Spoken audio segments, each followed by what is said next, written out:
les éteindre carrément. Et puis, une fois que la conférence de presse a commencé, on ne tolère pas de mouvement, on ne se lève pas parce qu'il y a des caméras derrière qui doivent également prendre des images. Wow, je suis surpris parce que c'est la première fois que notre salle est aussi pleine. C'est peut-être pas la délégation sénégalaise qui nous met dans ces conditions. Donc, en tout cas, nous vous souhaitons à tous ceux qui viennent d'arriver pour la première fois dans ce magnifique stade Amadou Ahidjo la bienvenue, notamment dans cette salle de conférence. Donc la conférence de presse est ouverte. Et questions? Oui, j'ai le micro là-bas.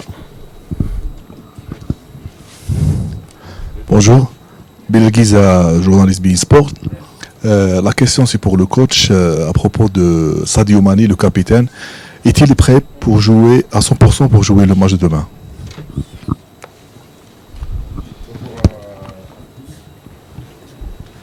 Merci beaucoup.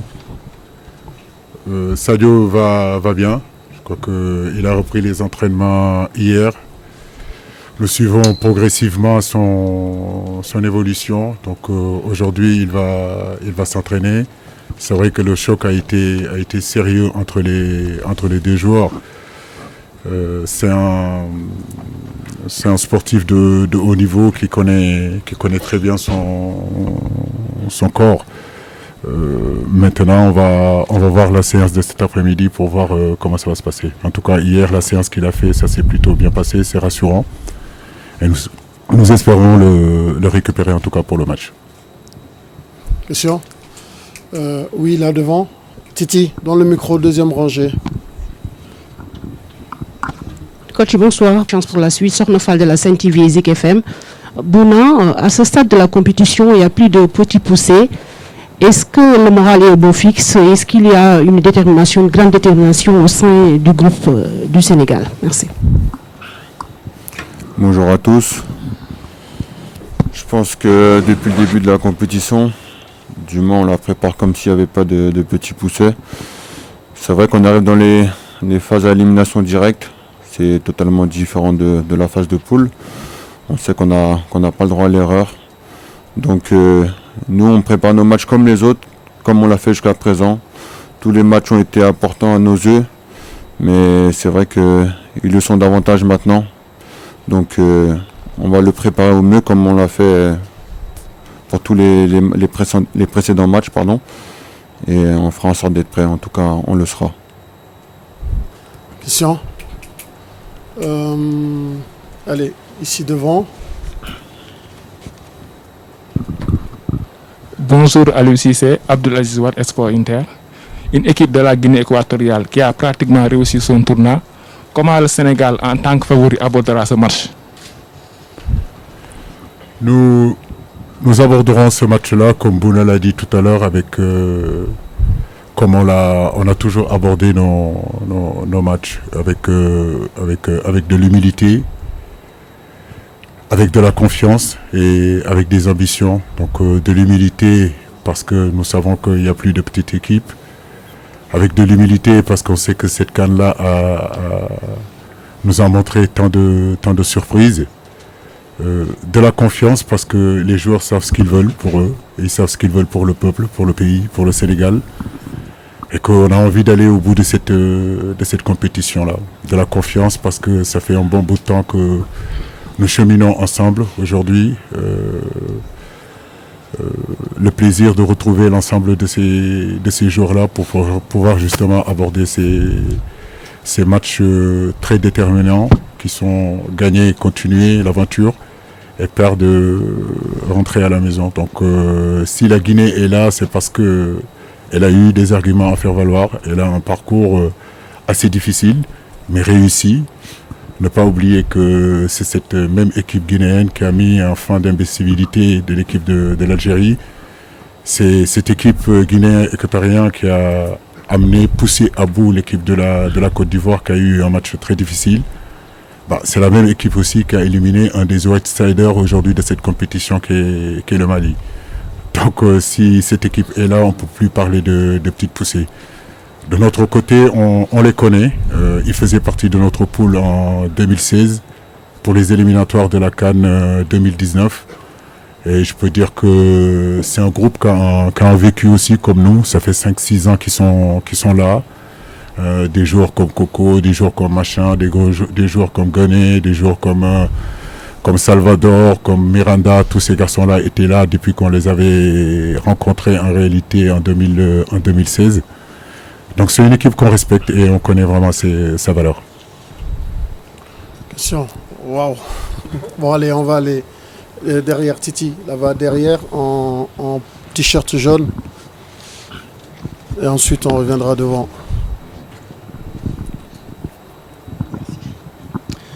Bonsoir Bouna. Emmanuel Baranguet pour l'AFP. Est-ce que on a senti que l'équipe montait en régime contre le Cap-Vert? Est-ce que vous vous êtes un petit peu caché parce que le premier tour était pas terrible sur le plan du jeu pour le Sénégal? Est-ce que vous en avez gardé sous la pédale parce que vous préparez 7 matchs, vous préparez la finale et c'est pour ça que vous étiez un petit peu moins bien? Bah écoutez, je peux vous dire que c'est pas volontaire. Je pense qu'on a dû être patient pour trouver certains automatismes au fur et à mesure des rencontres. Après, il y a aussi l'adaptation. On a bien vu que c'était pas évident pour nous, mais c'était pas évident pour certaines équipes. Les 2 premiers matchs, on va pas se cacher derrière cette excuse-là, mais mine de rien, on les a joués à 14h. Donc c'était pas évident. On a vu qu'il y a eu du progrès sur le 3e match et une continuité dans le match contre le Cap-Vert. Donc c'est à nous de continuer à monter en puissance en continuant à s'appuyer sur les bons ingrédients qu'on a pu mettre en place contre le Cap-Vert. Notamment, je pense, les premières minutes qui ont été très intéressantes. Et voilà, je pense qu'on sait de quoi on est capable. Comme il a pu le dire le coach, on prépare ce match avec toute humilité. On va respecter notre adversaire, mais tout simplement jouer notre jeu et ça sera la meilleure des façons pour nous pour pouvoir remporter ce match. Question. Là, derrière, en t-shirt blanc. Merci. Babacar Ndaoufay, groupe Immédiat. Bonjour coach. Hier nuit, nous avons fait un tour à votre hôtel.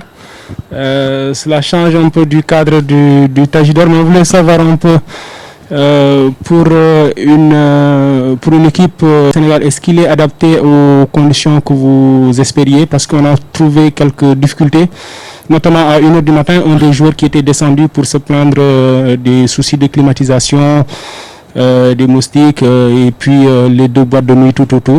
On voulait savoir un peu votre sentiment par rapport au cadre en tant que tel.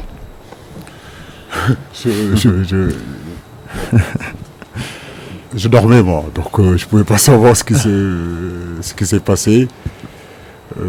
C'est sûr et certain que le Tajidor, c'était vraiment c'était l'environnement parfait.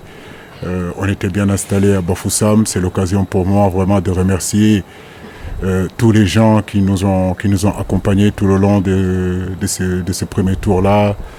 On a rencontré vraiment des gens magnifiques, des gens extraordinaires qui nous ont poussés, qui nous ont mis dans des meilleures conditions.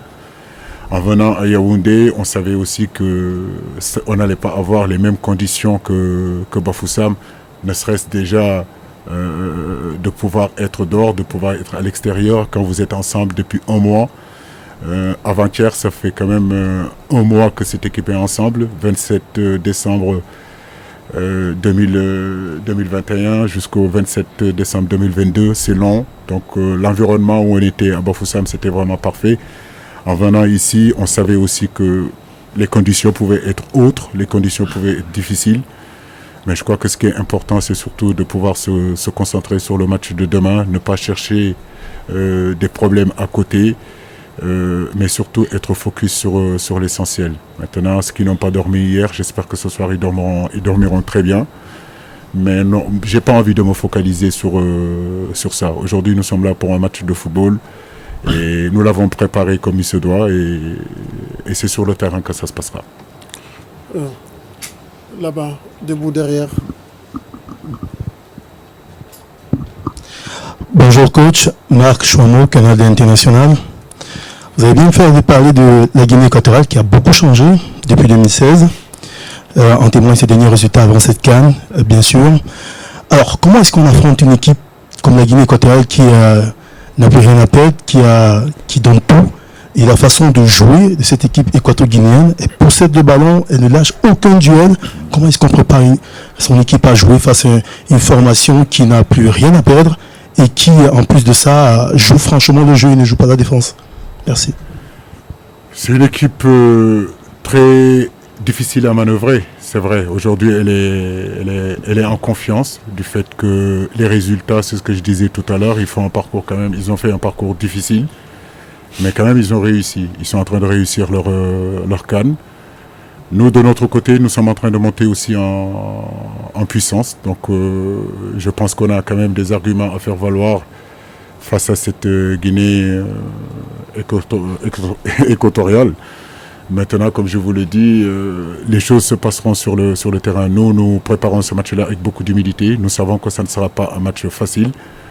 Depuis le début de la compétition, je me tue à le dire. Donc, ils viendront pour jouer leur va-tout. Et nous aussi, on a vraiment l'intime conviction et surtout la volonté et l'envie d'aller en quart de finale. Donc, je pense que c'est une équipe joueuse aussi. Donc, je pense qu'on ira vers un match très intéressant et que les téléspectateurs, les spectateurs seront vraiment très heureux d'assister à cette rencontre-là. Ici, là, au milieu.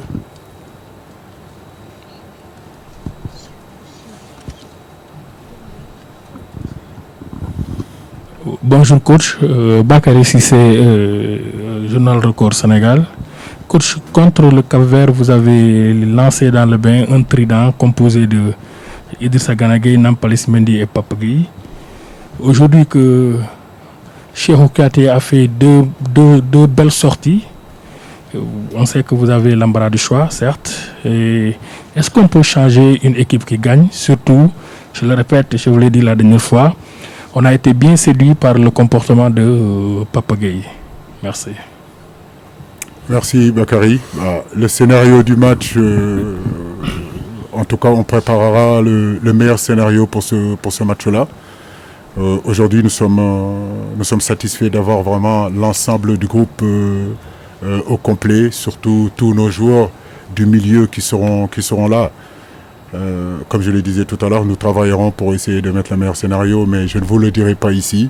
Ce qui est important, c'est que demain, vous verrez les choix qu'on fera et que sur le banc, on a aussi des joueurs qui sont capables de rentrer et aider l'équipe. Nous savons que ce match-là peut se gagner dans le temps additionnel, mais ça peut se gagner aussi aux prolongations, au tir au but. Donc l'ensemble du groupe aujourd'hui est prêt pour qu'on puisse avoir justement la possibilité de faire rentrer d'autres joueurs.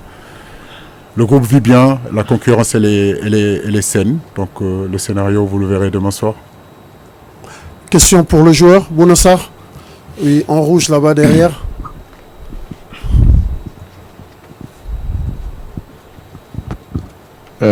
Buenas tardes, Pedro Obama para Songa. Oui, Titi, oui, la main. Voilà.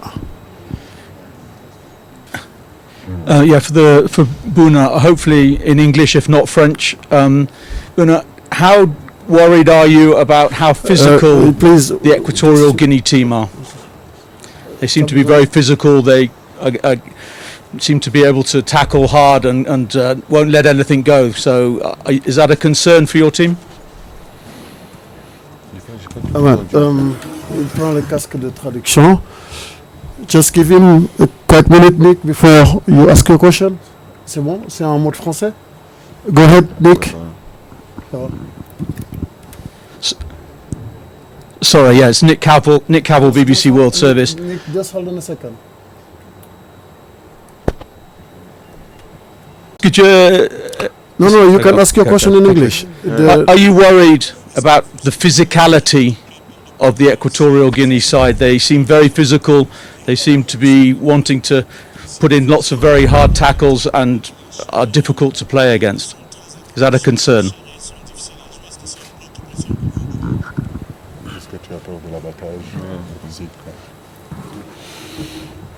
Écoutez, non. Je pense qu'on a une équipe, un effectif qui est préparé à jouer face à ce genre d'équipe. Donc, je ne vais pas vous dire qu'on est inquiet par rapport à ça. Ce qu'il faut aussi voir, c'est qu'ils ont joué un jour après nous et quelque part, ils ils sont quand même allés jusqu'au tir au but. Donc peut-être que physiquement, c'est peut-être eux qui auront plus de mal. Mais voilà, on sait que le football, si on prend en compte la motivation des joueurs, c'est pas une science exacte. Donc nous, on va faire en sorte d'être prêts sur le plan physique, le plan athlétique, le plan technique, le plan mental, dans tous les secteurs. Et on va jouer notre jeu, tout simplement. Ok, on vient de me signaler que nous avons une traduction en espagnol, donc on va devoir lui remettre le micro au journaliste qui voulait poser la question en espagnol. Il must be... Et c'est quel channel, s'il vous plaît? Channel 5? Songa Televisión. Hold on a second. Bouna, vous pouvez prendre... Who's the question for, coach? Ça, c'est pour vous. Bouna, vous pouvez prendre le casque, s'il vous plaît. Et c'est Channel 2 pour le français.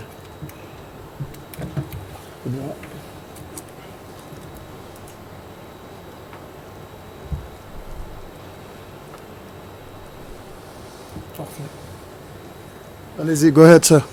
Sí, Pedro Obama para Songa Televisión. La pregunta va para el Mister. Mister, según las estadísticas, Senegal es favorita respecto al equipo de Guinea Ecuatorial por los nombres que lleva, como Sadio Mané, como Bouna Sarr, que militan en grandes equipos. Quiero saber si por tener jugadores de altísimo nivel, esto significa que Senegal es favorita para ganar a Guinea Ecuatorial en este partido. Gracias.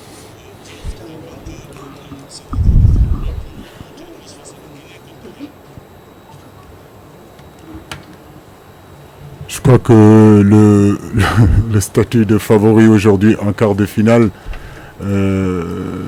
quand on voit cette équipe de la Guinée, comme je le disais, le parcours qu'ils ont fait, tous les exploits qu'ils sont en train de faire, le niveau de jeu qu'ils sont en train de mettre en place,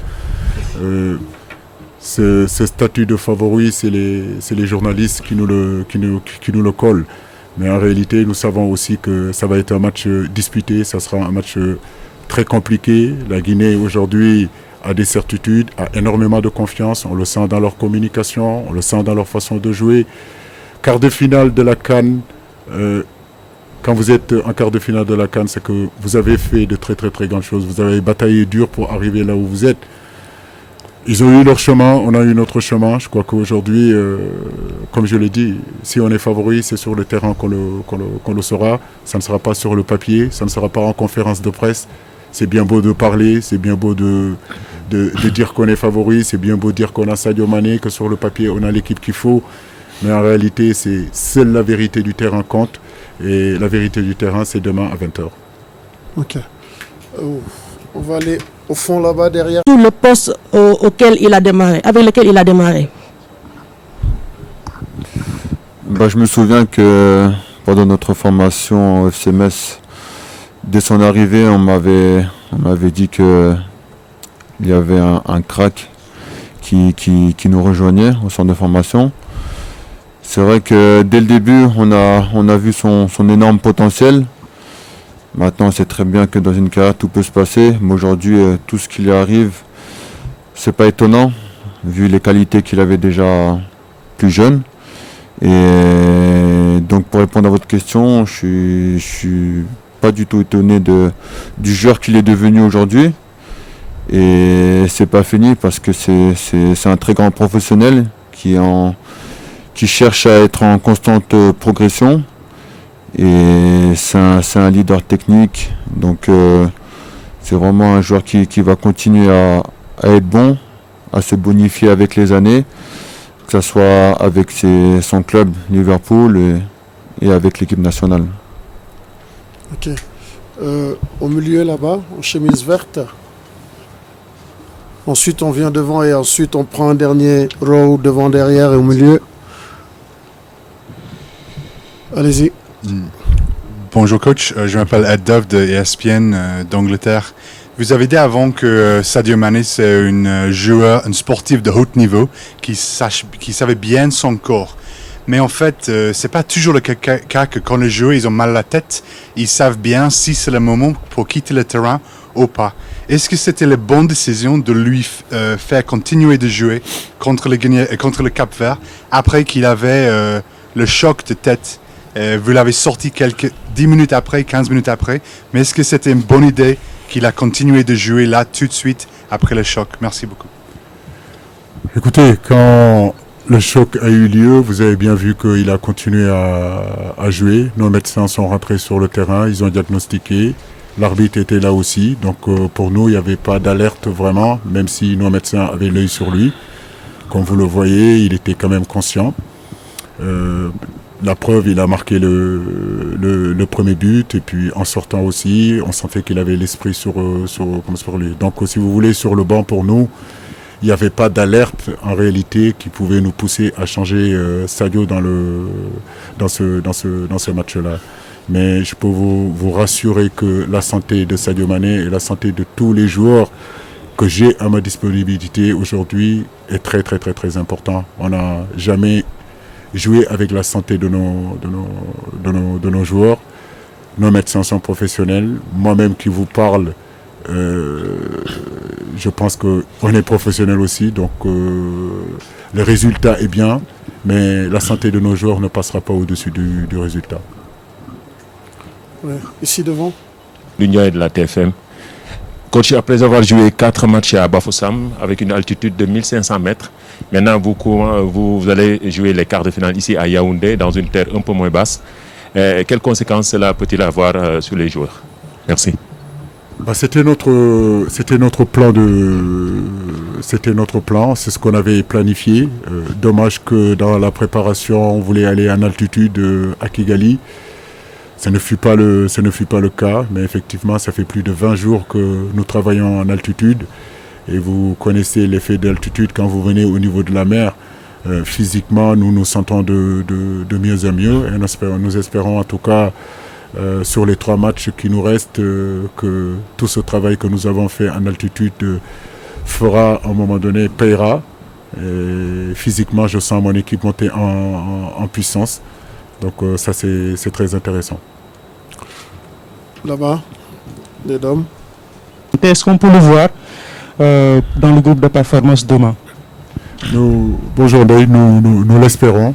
Nous l'espérons. Il a eu un petit souci juste à la fin de l'entraînement, au lendemain du match. Donc hier et avant-hier, on a préféré quand même le laisser au repos pour ne pas jouer aussi avec sa santé. Mais aujourd'hui, il reprendra l'entraînement et j'espère vraiment qu'il sera avec nous pour le match de demain. C'est plus de peur que de mal. On reste devant, Alpha. Elle a été posée. Là-bas derrière.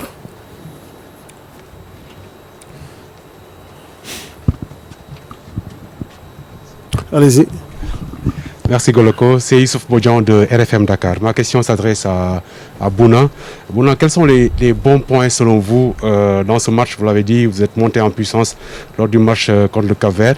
Les bons points sur lesquels vous pensez pouvoir vous appuyer pour ce match-là et le reste de la compétition? Je pense sur le fait d'avoir une régularité, surtout tout un match. C'est vrai qu'on a eu des périodes de creux, mais après ça s'explique par plusieurs choses. Hein. Je pense que l'adversaire aussi a le droit d'avoir sa période forte. C'est jamais évident d'être performant tout un match. Donc je pense sur ce point-là, on peut s'améliorer. Surtout que, comme l'a dit le coach, physiquement on est bien. Et puis on va avancer dans la compétition et puis on aura les capacités physiques pour pouvoir l'être. Donc on sait ce qu'il nous reste à faire, à savoir faire en sorte de garder le monopole du jeu face à nos adversaires. Et c'était un de nos points forts jusqu'à présent. J'espère qu'on va continuer à s'appuyer là-dessus, c'est de ne pas prendre de but. Parce qu'il faut savoir être solide pour pouvoir gagner nos matchs. Donc j'espère que ça va continuer ainsi. Alors, ici au milieu.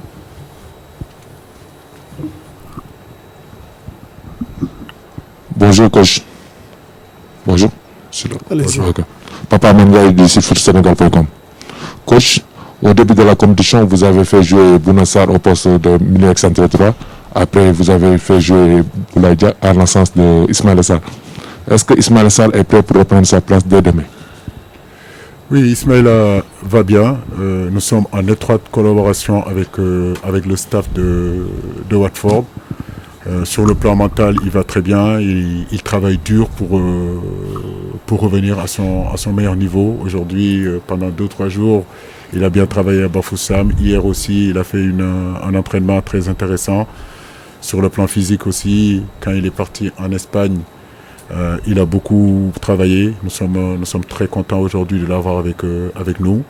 Encore, comme je l'ai dit, on ne fera pas n'importe quoi avec lui aussi. On essaiera de l'intégrer petit à petit dans ce groupe-là. Mais pour sa santé, il y a vraiment une nette amélioration. Il est 16h01. Nous avons épuisé le temps, mais nous allons prendre 2 dernières questions avant de mettre fin à cette conférence de presse. Alors, ici en jaune et là-bas derrière. Ce seront les 2 dernières questions. Merci. Bonsoir, coach. Bonsoir. On a vu les Équato-Guinéens collectifs et très convaincants lors de leur dernière sortie face au Mali et face au champion en titre, l'Algérie.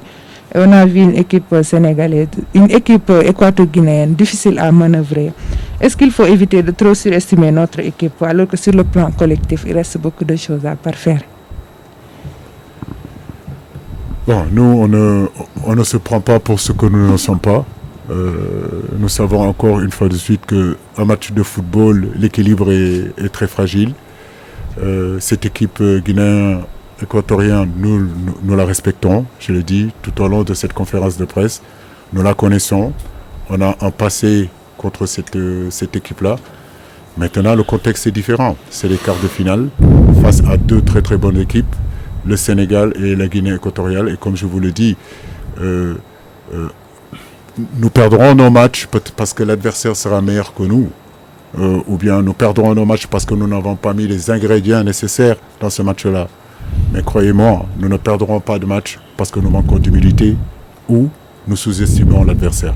Ça, c'est pas dans ma philosophie et ce sont mes valeurs et ce sont ces valeurs-là que je vais inculquer à mes joueurs et ils le savent. Ça fait un bon bout de temps qu'on est ensemble. On a bataillé partout en Afrique. On a joué toutes sortes de football dans cette CAN-là. Nous savons que nous allons encore, il nous faudra encore donner encore beaucoup plus face à cette équipe de Guinée équatoriale. L'équipe qui aura plus envie d'aller à cette demi-finale-là ira. Et nous, on a envie d'y aller. Mais croyez-moi, on ne manquera pas d'humilité. On prendra ce match-là, nous l'avons préparé et nous le préparerons très bien. Oui, là-bas pour la dernière question.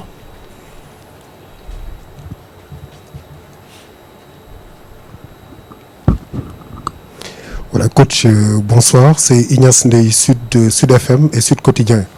La dernière fois, avant le match contre le Cap-Vert, vous disiez plus ça dure, plus c'est long, plus c'est mieux. Est-ce que c'est le même discours contre l'équipe de la Guinée équatoriale? Je vous remercie. Oui, il nous faudra être patient parce qu'il ne s'agit pas de rentrer sur le terrain et confondre vitesse et précipitation. Il nous faudra mettre notre jeu en place, il nous faudra être patient, il nous faudra avoir plus de justesse technique et essayer de mettre de l'intensité dans ce match-là. On sait que cette équipe guinéenne a joué quand même 120 minutes. Nous, on a eu la chance de pouvoir gagner au bout de 90 minutes. Facteur aujourd'hui, fraîcheur, je pense que nous sommes plus frais. On a eu une journée de plus qu'eux. Donc nous devons préparer notre victoire. Donc c'est important pour ça. Il ne faut pas confondre vitesse et précipitation. C'est ce que je disais tout à l'heure. C'est un match qu'il faut aborder avec beaucoup de sérénité. C'est un match qu'il faut aborder avec beaucoup de concentration. Pas seulement une concentration individuelle, mais cette concentration collective qui fait qu'à un moment donné, on pourra vraiment mettre notre jeu en place.